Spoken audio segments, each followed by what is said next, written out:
Le calme apparent qui se lisait sur les côtes librevilloises cachait bien son jeu. Au large par contre, la mer était très agitée.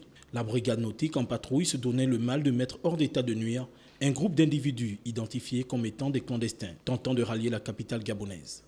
Aujourd'hui, une trouvaille qui a été faite grâce à un indique qui nous a apporté des informations selon lesquelles il y aurait des clandestins en mer. Et nous avons de fil à aiguille plus ou moins recherché la zone dans laquelle il se trouvait.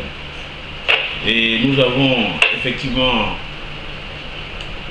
par l'intermédiaire d'un ami, loué un bateau qui nous a permis d'aller au large et d'identifier la zone dans laquelle il se trouvait, de chercher le jour auquel il devait plus ou moins déverser les personnes sur les côtes.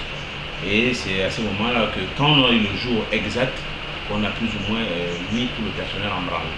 Une trentaine d'individus de nationalités diverses, mais essentiellement ouest-africaines, venaient à côtoyer les côtes de ce qu'ils considèrent comme un Eldorado. Mais c'était sans compter sur l'efficacité des agents de la brigade nautique de la police nationale. La grande pirogue qui a amené les individus aura amené plus d'une centaine de personnes.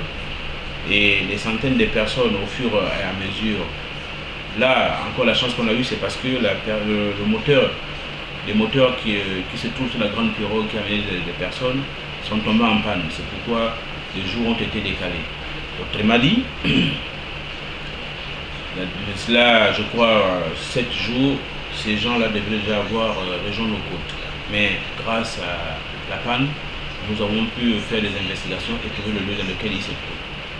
Et c'est au large là, ils ont amené la grande pirogue qui a permis à ce qu'une petite pirogue aille récupérer les uns et les autres pour rejoindre la côte, qu'on a pu mettre la main sur la grande pirogue avec à bord 30 personnes. Entre-temps, plus ou moins 70 étaient déjà partis. Et ce soir d'ailleurs, 25 avaient déjà quitté la pirogue pour rejoindre les côtes. L'homme qui était considéré comme le passeur, c'est lui, mais il nie à bloc les faits qui lui sont reprochés. La police nationale compte bien mener une enquête approfondie pour trouver ceux parmi les clandestins qui ont déjà rejoint la capitale gabonaise et les auteurs de cette activité jugée illégale.